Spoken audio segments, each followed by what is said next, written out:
Hello and welcome back to Asia Now. I hope you had a wonderful weekend, and in this video I'll tell you about two foreigners arrested in the Philippines while extending their visas, a Chinese spy in the Philippines since 2016, foreigners misbehaving in Thailand, plus much more, starting off with the USD to peso exchange rate. The US dollar is holding strong to 56 pesos per dollar at the moment. Let's jump straight into our main story. A Chinese businessman named Shi Zhijing, currently detained in Thailand, claims he began working as a spy for China in the Philippines in 2016. He says his espionage work was part of a deal to avoid arrest in China for illegal gambling. Shi worked with Alice Guo, a former mayor in the Philippines, who he claims also worked for China's secret police. Shi revealed his story in an Al Jazeera documentary showing documents and accusing Guo of ties to China's Communist Party. He warned her to tell the truth before facing the same fate as him. Philippines authorities, including Senate presidents, are considering further investigation into those claims, but there are concerns about the reliability of Shi's testimony since he is detained. Some senators like Aquilino Pimentel caution against quickly believing Shi's claims, while former Senator Ping Lacson praised the investigation into Guo's alleged ties to China. Whoa, now quite the accusation from Shi towards Alice Guo. One thing the senator said, they want to validate the video itself, whether it's authentic or not. Now come on, man, this is through Al Jazeera. Now you and I may not know so much about Al Jazeera in the West, but Al Jazeera has been around since '96 and they're very reputable with many awards. They do some serious journalism. They're based out of Qatar and Doha. So, I mean, it's one thing to try to actually prove these claims, but to say the video is not authentic, we got to do a little better than that, I think. Next up, the Bureau of Immigration arrested two South Korean fugitives in Manila while they were trying to extend their tourist visa on September 26th. The two men, Lee Won-woong, 33, and Hua Huan, 60, were caught during a routine check by immigration officers, which revealed they had criminal records. Lee is wanted in South Korea for illegal gambling, and He is wanted for fraud. They were arrested immediately and are now in custody awaiting deportation. The BI praised the officers for their alertness and keeping the public safe. Amazing. Of course, you don't want any criminals or whatever in your country, but I am a little curious how they got into the country first. Unless they got into the country initially and before they could extend their stay, the South Korean authorities alerted the Philippines government. That's the only way I can see that being happening, because you would think that if they were in the system before, that the initial customs officer would have flagged this, but I'm glad they're caught. Staying in the Philippines, a business processing outsourcing, a BPO company in Lapu-Lapu City, was shut down on September 26 for operating without necessary permits and allegedly scamming authors. The company posed as literary agents offering services to help authors publish their books.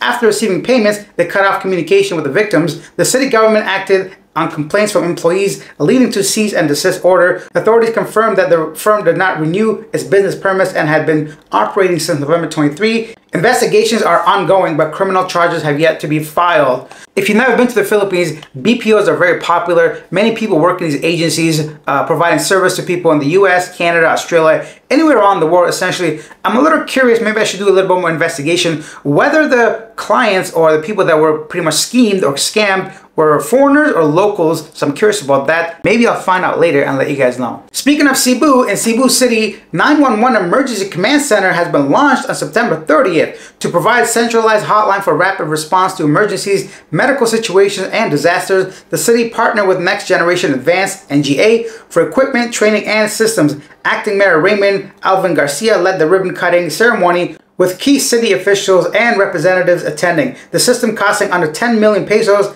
integrates with the Google Maps to pinpoint the caller's location, ensuring faster response times. The center is now operational and coordinating with telecommunications companies to reroute 911 calls directly to the command center, which is fantastic. I'm not really sure how Cebu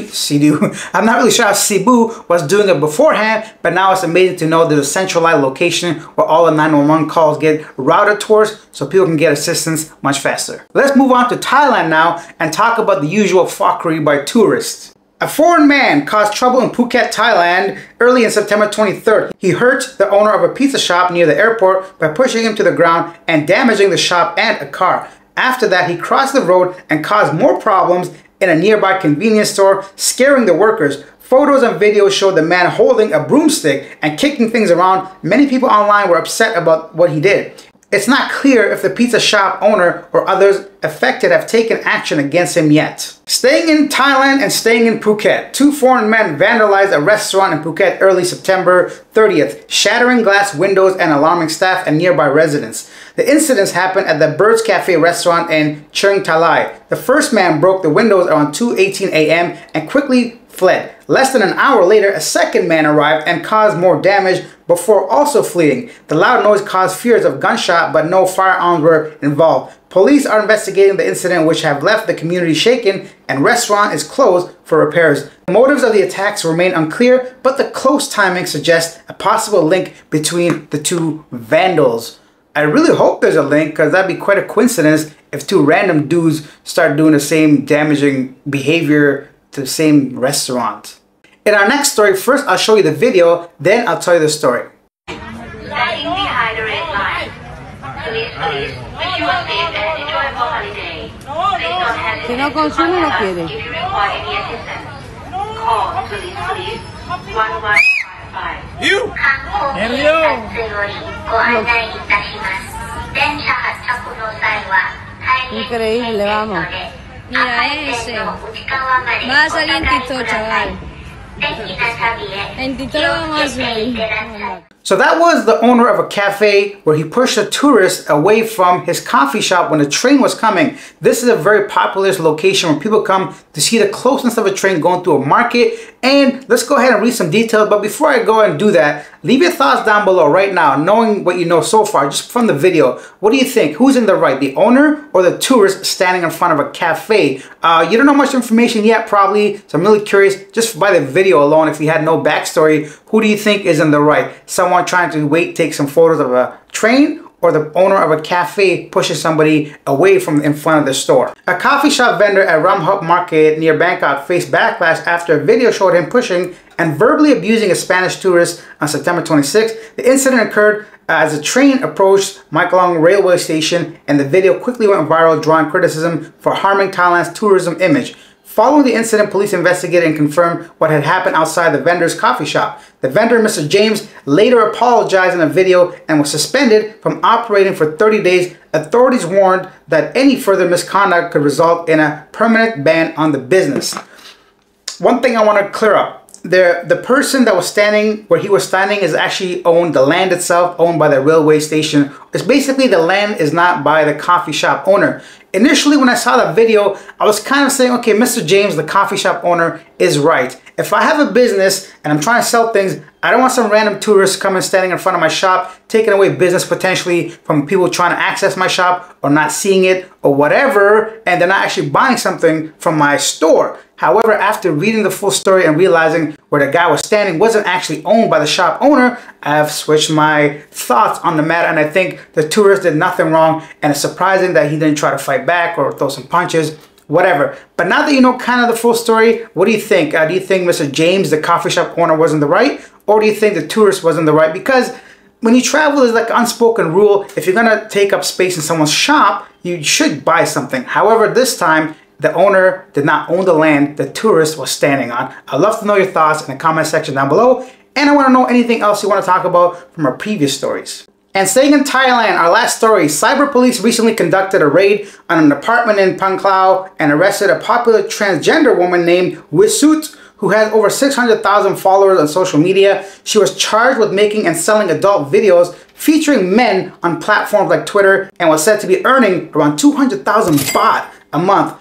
The operation is part of a larger effort by Cybercrime Investigation Bureau to tackle issues like trafficking and illegal activities on social media. With the rise of technology, the ease of access to the world now, a lot of people are trying to make money online. And, you know, as they say, the oldest profession in the world now has gone digital. So people try to make money off of other people across the world. And sometimes they do things that are illegal. In Thailand, they take cyber videoing adult stuff very seriously. So this time, this transgender person was caught. And let's go on to our segment called Yesterday Today, where I read some of the most popular comments regarding our previous video, which was about some common mistakes that foreigners make when they first come to the Philippines. Neil Gonzalez says, common mistakes, spending money like water. Yes, I think that is a common mistake. A lot of us, when we travel initially, we kind of live like a tourist, right? Everything's exciting and we don't remember to budget properly. Next, Scamper Steven says, Alex, my mistake I made was not being able to move 20 years earlier.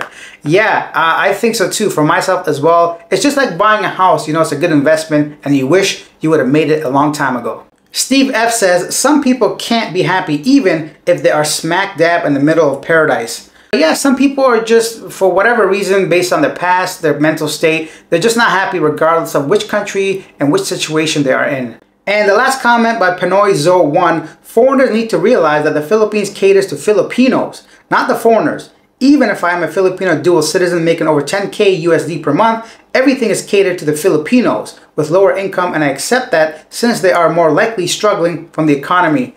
That's a great point too. Sometimes we forget that the country we're in is not catered directly towards ourselves, unless you're staying at a resort or something like that where the city itself and the location, the villa, whatever, caters to you and your needs. If you're living like a normal person, like you want to, obviously saving money, renting an Airbnb or whatever, your immediate surroundings wouldn't necessarily be catered towards foreigners or tourists. And that's it for this video. If you guys enjoyed it, take a second out of your day. It's completely free, but really motivates me to make these videos. Hit that subscribe button if you're new, hit that thumbs up button. I'll see you guys tomorrow. Bye.